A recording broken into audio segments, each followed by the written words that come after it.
Assalamualaikum warahmatullahi wabarakatuh.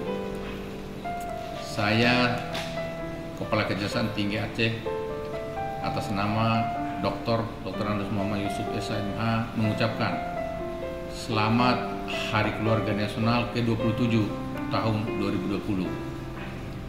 Saya mengajak seluruh keluarga yang ada di Aceh, mari bersama-sama kita tingkatkan ketahanan keluarga dengan menerapkan 8 fungsi keluarga, yaitu fungsi agama, fungsi sosial budaya, fungsi cinta dan kasih sayang, fungsi perlindungan, fungsi reproduksi, fungsi sosialisasi dan pendidikan, fungsi ekonomi, dan fungsi lingkungan.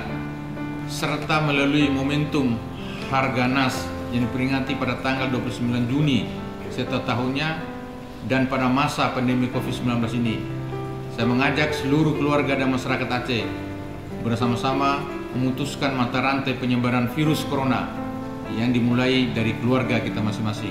Selanjutnya, saya juga mengajak seluruh keluarga dan masyarakat di Aceh, ayo sama-sama kita sukseskan pelayanan KB 1 juta aseptor dengan mendatangi tempat-tempat pelayanan KB dan Vaskes di daerah saudara masing-masing.